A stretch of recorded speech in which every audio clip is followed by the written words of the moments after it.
اعوذ باللہ من الشیطان الرجیم بسم اللہ الرحمن الرحیم. عزیزان مان، آج جولائی 1975 کی 20 تاریخ ہے اور درس قرآن کریم کا آغاز سورہ بنی اسرائیل کی آیت 29 سے ہو رہا ہے. 107/29. سابقہ آیات میں یوں کہیے کہ ہماری معاشرتی زندگی کے متعلق ہدایات اور احکام چلے آ رہے ہیں. اصل میں تو قرآن ہمیں لے جانا چاہتا ہے اپنے اس پورے نظام کی طرف جسے اس نے قرآن کریم میں تجویز کیا ہے. اور اس کی بنیاد یہ ہے کہ ہر کام کرنے والا پوری محنت اور دیانت سے اپنی صلاحیتوں اور استعداد کے مطابق کام کرے اور اس سے جو کچھ پیدا ہو اس کی تقسیم اس طرح سے ہو کہ کسی ضرورت مند کی ضرورت رکی نہ رہے، بلکہ صورت یہ ہو کہ جس کی ضرورت زیادہ ہے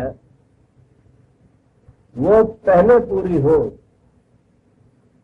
اور جس کی کم ہے وہ آخر میں اپنا حصہ لے، خواہ وہ کمانے والا فرد ہی کیوں نہ ہو. اصولاً بات کرنے کے بعد اس نے سمجھانے کے لیے یہ کہا کہ تم اپنے گھر کی زندگی میں ایسا ہی کرتے ہو، لیکن ایسا کرنے میں اس نے بات اولاد سے شروع نہیں کی کہ اولاد کی پرورش تو حیوانات اور انسان دونوں میں قدر مشترک ہے. گویا یہ اس انسٹنکٹ کا نتیجہ ہے جو ہر جاندار کے اندر وصیت کر کے رکھ دی گئی ہے، اس باعث نسل اور پھر اس کی ابتدائی پرورش جب تک وہ خود اپنی پرورش کے قابل نہ ہو جائے. آپ دیکھیں گے یہ عجیب چیز ہے قرآن کریم میں. آگے چل کے بات آتی ہے کہ اولاد کے متعلق کیا ذمہ داری ہے، لیکن اولاد کے متعلق یہ حکم کے طور پر یہ بات نہیں کہی گئی کہ بچہ پیدا ہو تو اس کو دودھ دیا کرو، اس کی ضروریات کا خیال کیا کرو.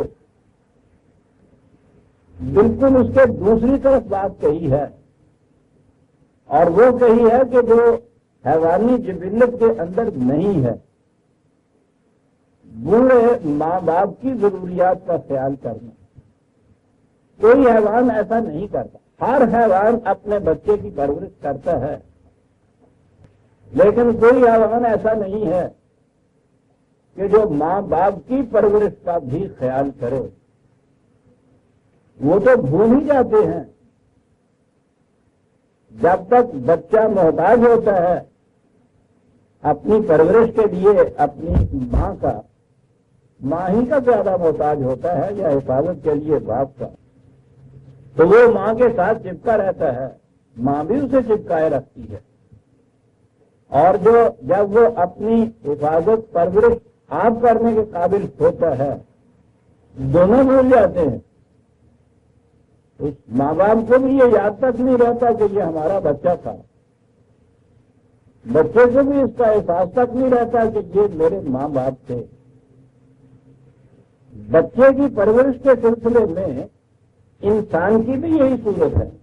ہر ماں فطری طور پر بچے کی پرورش کرتی ہے، لیکن آگے چل کے جہاں حیوانات اپنی جبلی انسٹنکٹ کے مطابق یہ نہیں کرتے، یعنی ماں باپ کی پرورش، اس کے لیے خاص تاکید کی ہے قرآن کریم.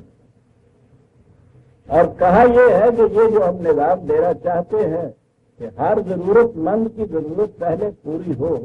بچوں کی ضرورت تو تم اس طرح سے کرتے ہو پوری، ماں باپ کے معاملے میں تم ایسا نہیں کرتے. اس کی ابتدا گھر سے کرو. اور پرورش کے ضمن میں یہ بات پھر کہہ دی کہ بڑھاپے میں ان کے اعصاب کمزور ہو جاتے ہیں، ان کی عادات کچھ بچپن کی سی ہو جاتی ہیں، اس سے کبیرہ خاطر نہ ہوا کرو، اس سے چڑ نہ جایا کرو، نہ ہی یہ خیال تمہارے دل میں پیدا ہو کہ یہ ایک بوجھ ہے میرے اوپر، ایک بگاڑ ڈال رہا ہوں میں۔ ان کی عزت و تکریم کا خیال رکھو۔ بات تو یہ کی جا رہی ہے محتاج ماں باپ کے سلسلے میں، رہنمائی یہ عالمگیر ہے، کیونکہ آگے یہ بات کہی کہ اور بڑھاؤ سلسلہ، اور تمہارے گرد و پیش جو لوگ ایسے ہوں،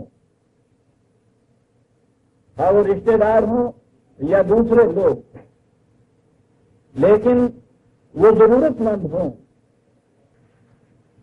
اور تم ان کی ضروریات کو پورا کرنے کے قابل ہو تو ان کی ضروریات کا خیال کرو۔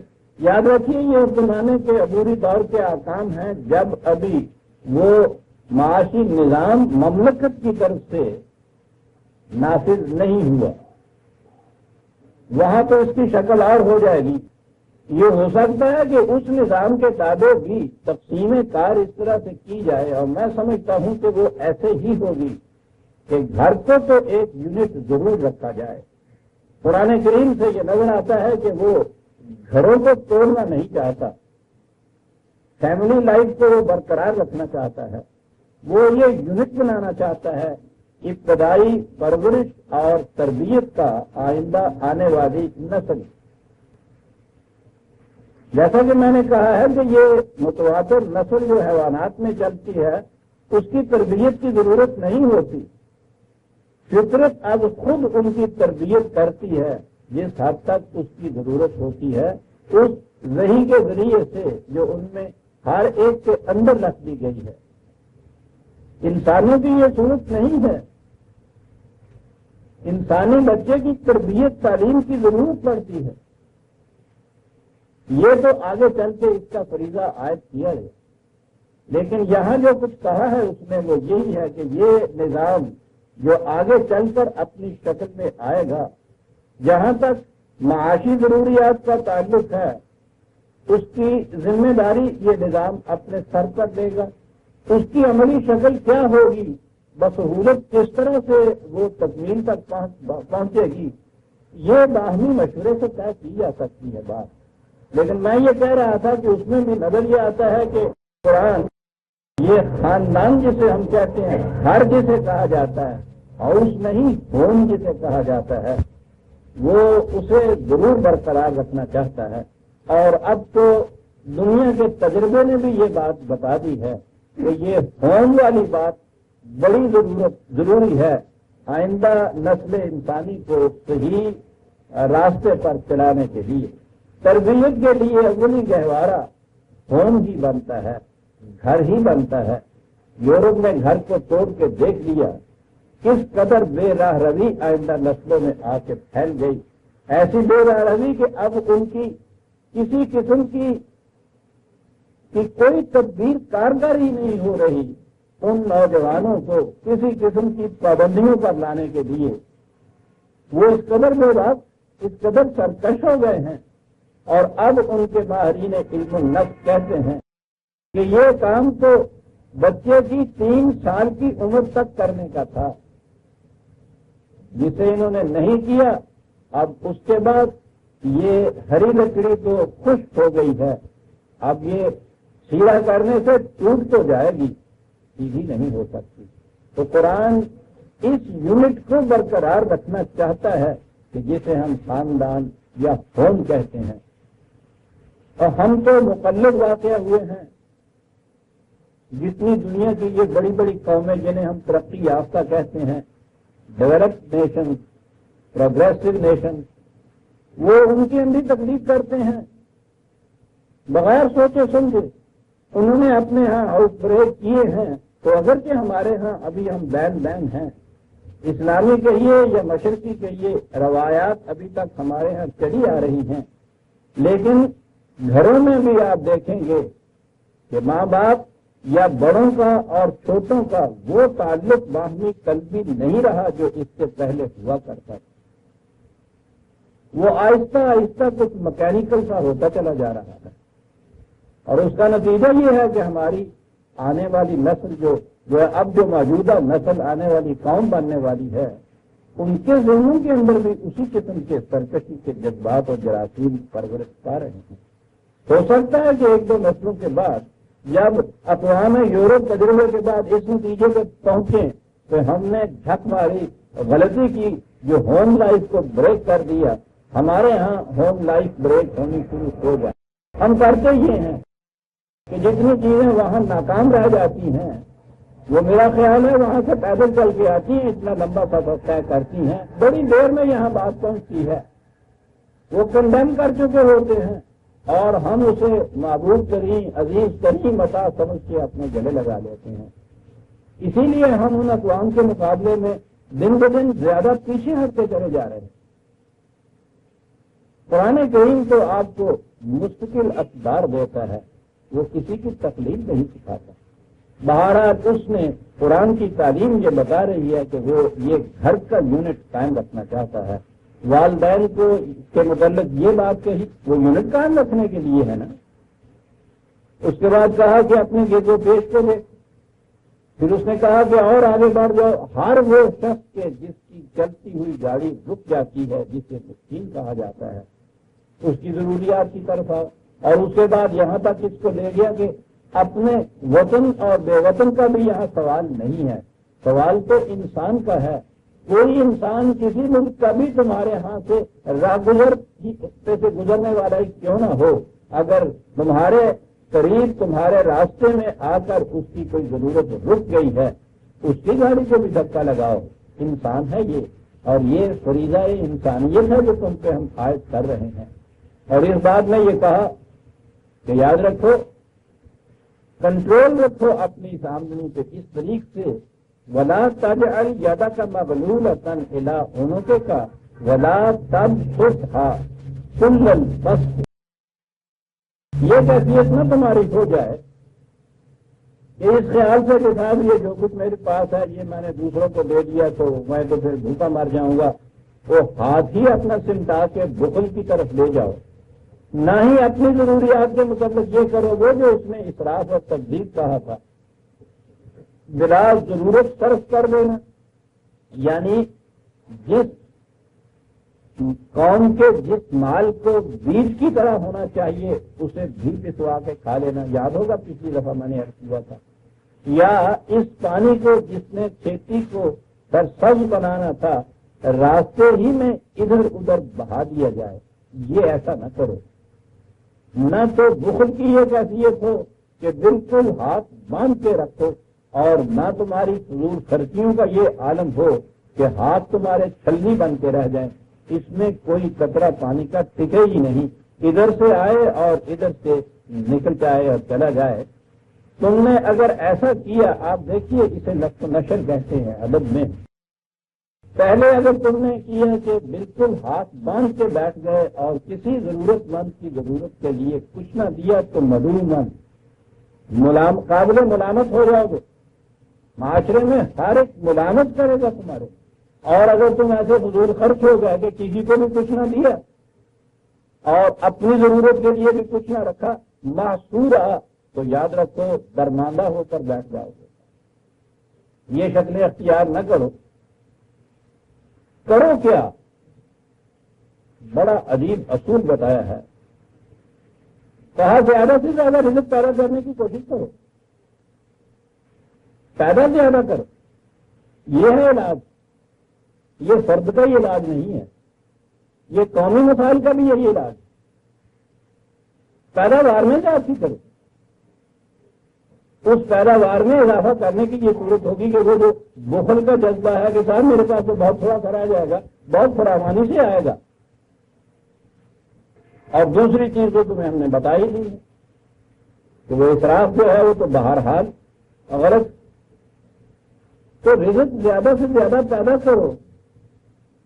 اب یہ بات ہوئی اگلی آیت میں وہ قرآن اس طرح سے آپ دیکھ رہے ہیں کیسا حکمت کے ذریعے سے، دلائل کے ذریعے سے دل نشیں کراتا چلا جا رہا ہے اپنے اس پروگرام کو، اپنے اس نظام کو، اپنی ان اقدار کو.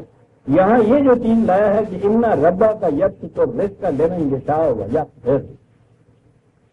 اب یہاں آپ کے مروجہ ترجمے نے آ کے وہ سارا جو کچھ اس نے جسے اسارا کہتے تھے، وہ عمارت جو کھڑی کر دی تھی، وہ ساری کی ساری اس نے نیچے گرا دی. ترجمہ اس آیت کا کیا گیا کہ رزق خدا کے ہاتھ میں ہے صاحب، جسے چاہتا ہے کشادہ دیتا ہے، جسے چاہتا ہے تنگی پیدا کر دیتا ہے.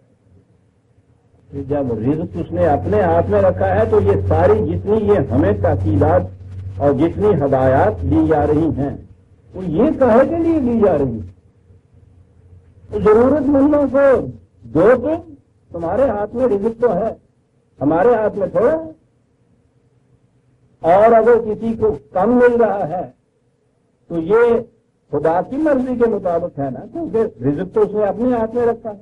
اب جسے خدا نہیں دینا چاہتا رزق، اس کے متعلق کہا جاتا ہے کہ تم دو. صاحب ہم تو ابھی تو سہیڑ ہی نہیں سکتے، ہم تو یہ ایسے یہ خدا کے ساتھ اس قسم کی دشمنی تو ہم سہیڑ نہیں سکتے، جسے کہتے ہیں پنجابی میں، کہ وہ کسی کا رزق بند کرنا چاہے اور ہم اس کی ضروریات کو پورا کرتے چلے جائیں.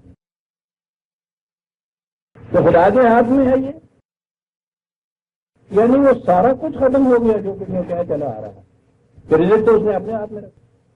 ٹھیک ہے، وہ دو تھے.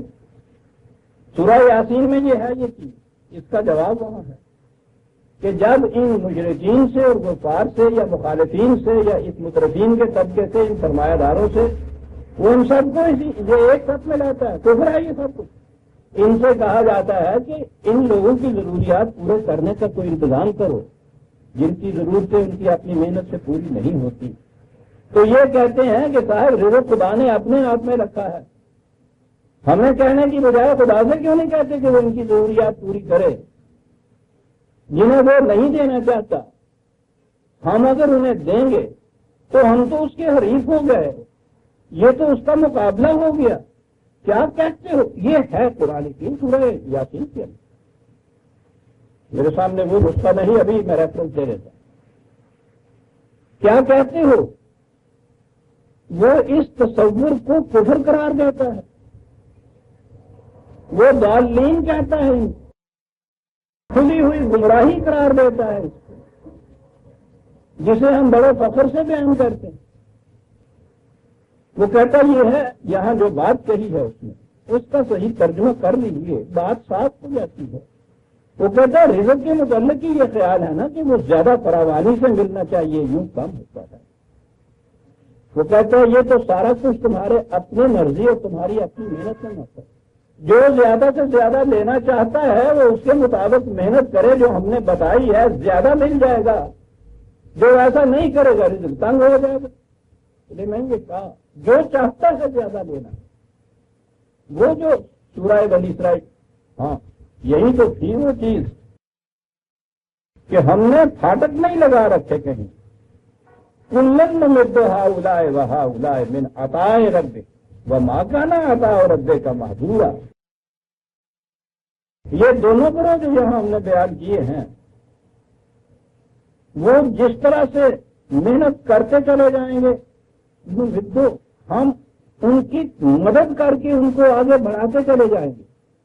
ان کی محنت کے تناسب کے لحاظ سے جاؤ، جہاں تک پیدا کرنا چاہتے ہو پیدا کرتے چلے جاؤ. یہ سارا کچھ خدا کی طرف سے بطور عطیہ ملا ہے. وسائل و سامان رزق جو ہے وہ عطیے کے طور پر ملا ہوا ہے. اب اس میں سے محنت کے مطابق صرف نکالنا ہے تمہیں، اور اس نکالنے کے ضمن میں ہم نے راستے میں پھاٹک نہیں لگا رکھے کہ تم جہاں تک جا سکتے ہو اور تم جہاں تک جی چاہے آگے بڑھ سکتے ہو. ہم نے ایسا نہیں کیا، ہم نے بند نہیں لگائے ہیں. اس لیے یہ جو تمہارے ذہن میں ہے کہ صاحب تھوڑا رزق ہے، تھوڑی آمدنی ہے، ہمارے اس مقرر کیے ہوئے قانون کے مطابق محنت کرتے چلے جاؤ زیادہ سے زیادہ کماتے چلے جائیں، اور اگر تم اس میں سے کمانا ہی تھوڑا چاہو تو پھر تو وہ تھوڑا رہے گا تمہارے پاس۔ نظام وہ یہ دیتا ہے کہ وسائل پیداوار تو کسی کی ذاتی ملکیت میں نہ آئے کہ وہ بند لگائے اس کے اوپر۔ جب وہ بند لگائے گا تو پھر تو وہ دوسرے لوگ جن کے قبضے میں یا جن کی ملکیت میں مثلاً زمین ہے نہیں، یا بیچاروں کے پاس یوں ہی 4 مرلے زمین ہے، وہ سال بھر جتنی جی چاہے محنت کر کے دیکھیں، وہ ننگی نہ آئے گی کیا، نچوڑے گی کیا، اور 4 مرلے سے نکلے گا کیا؟ محدود ہو گئی انسان، معذور ہو گئی انسان، پھاٹک لگ گیا، کہتا اس کی تو اجازت نہیں دی جا سکتی، یہ تو عطیہ خداوندی ہے۔ اب اس کے بعد اس میں سے نکالنے کی جو بات ہے وہ ٹھیک ہے، نکالتے چلے جائیں۔ اب نکالنے کے بعد اب یہاں وہ چیز آ گئی صاحب، پھر غلط تصور کہ جی ہاں یہ وسائل رزق جو ہیں، زمین مثلاً اس کے اوپر حد ملکیت نہیں لگائی جا سکتی، یہ آپ کے یہاں کا ایک شریعت حقہ کا مسئلہ بن گیا، لگائی نہیں جا سکتی۔ صاحب کہا کہ جب نظام مملکت اس کے اوپر حد بندی کرے، یہ نہیں کر سکتے۔ وہ جو انہوں نے ذاتی ملکیت والوں نے اپنے اپنے بڑے وڈیروں نے، سرداروں نے، جاگیرداروں نے، زمینداروں نے اپنے اپنے ہاں جو حد بندیاں کی ہوئی ہیں وہ تو شریعت حقہ کے مطابق ہیں، لیکن مخلوق کے فائدے کے لیے اگر یہ ان کی اس لامحدود ملکیت کے اوپر حد بندی کی جائے، یہ شریعت کے خلاف ہے۔ اور وہ جو قرآن کہتا ہے کہ یہ ذلو بہی کثیروں و جہادی بہی کثیرہ، کے ساتھ قرآن میں لکھا ہے کہ یہ حد بندی نہیں کی جا سکتی، پھاٹک نہیں لگا سکتے، تم پھاٹک نہیں لگا سکتے، تم نہیں لگا سکتے، مملکت نہیں لگا سکتی۔ وہ جو سردار ہیں ان کے پھاٹک بالکل شریعت کے مطابق وہ لگا سکتے، تم ان کی ملکیت کے اوپر پھاٹک نہیں لگا سکتے، وہ خدا کے لیے ہوئے کے اوپر پھاٹک لگا سکتے۔ یہ ہے قرآن کو چھوڑ دینے کا نتیجہ عزیزان ایمان۔ کہا ہے کہ اسی قرآن سے پھر یہ گمراہیاں خریدتے ہیں، وہ اسی قرآن سے کس طرح سے خریدتے ہیں؟ اپنے ذہن میں ایک فیصلہ ہوتا ہے، اس کے لیے پھر یہ ادھر ادھر سے دیکھتے ہیں کہ کوئی لفظ ایک مل جائے کسی طرح سے قرآن سے، تو دیکھیے صاحب بس اتنا ہی، اور اس کے بعد کوئی چیز اور قرآن کی نہیں ہے۔ قرآن کی بنیاد اس کے اوپر، لہذا جب اس نے یہ کہا اور اس کے لیے یہ تو پھر روز اور صبح شام سنتے کہ رزق تو اللہ تعالیٰ نے اپنے ہاتھ میں رکھا ہے، جنوں چاہتا اور لکھوں لکھ کر دینا، جنوں چاہتا اور لکھوں کس کر دینا، دم مارن کی جا نہیں ہوتے جناب۔ قرآن کہتا ہے کہ یہ عقیدہ جو ہے کھلی ہوئی گمراہی ہے، یعنی یہ کسی فکری دلیل کے روح سے نہیں، قرآن کی نص شریف کی روح سے وہ یہ کہتا ہے۔ اور جب وہ یہ کہہ رہا ہے کہ صاحب یہ عطیہ کھلا ہے، جو جہاں تک اس میں سے پیدا کرنا چاہے کرتا چلا جائے، تو لمحے شاہ کے معنی ہوئے نا یہ کہ جو چاہتا ہے زیادہ سے زیادہ لینا، زیادہ سے زیادہ اس میں سے لیتا چلا جائے، جو کم لینا چاہتا ہے بیٹھا رہے، نہ محنت کرے۔ لمحے شاہ و یقین انہ بعبادہ خبیر بصیر، ہم اپنے بندوں کے حوال سے واقف بھی ہیں، اور واقف ایسے نہیں ہے کہ صبح نیوز پیپر میں خبریں آتی ہیں تو اخبار پڑھ کے خبیر ہے نا یہاں، کہ اس کے ذریعے سے ہم تک نیوز پہنچتی ہیں، یا ہمارے ہاں کے جو باہر چھوڑے ہوئے ہیں رپورٹرز وہ کچھ خبریں بھیجتے ہیں، خبریں تو ہم کو بھی ملتی ہے، واقف تو ہم بھی ہوتے ہیں۔ کیسے ہوتے ہیں؟ بصیرہ، آنکھوں سے دیکھتے ہیں۔ یہ خبر دل واسطہ نہ رہی، یہ بلا واسطہ آنکھوں دیکھی بات ہو گئی، ہم سب کچھ دیکھ رہے ہیں۔ اب پہلی بات تو تھی والدین کے متعلق جو میں نے کہا کہ اس کی ضرورت تھی تاکید کرنے کی کہ حیوانی جبلت کی روح سے وہ نہیں ہو سکتا، یہ انسانی زندگی کا خاصہ ہے جو اس نے بتایا کہ گھر کے یونٹ میں ماں باپ جب اس قابل نہ رہیں، کمی آ جائے احساناً ان کی محنت کرنے کی صلاحیت میں، استعداد میں، استطاعت میں جو کمی واقع ہو جائے، اسے حسن کارانہ انداز سے پورا کیا کرو۔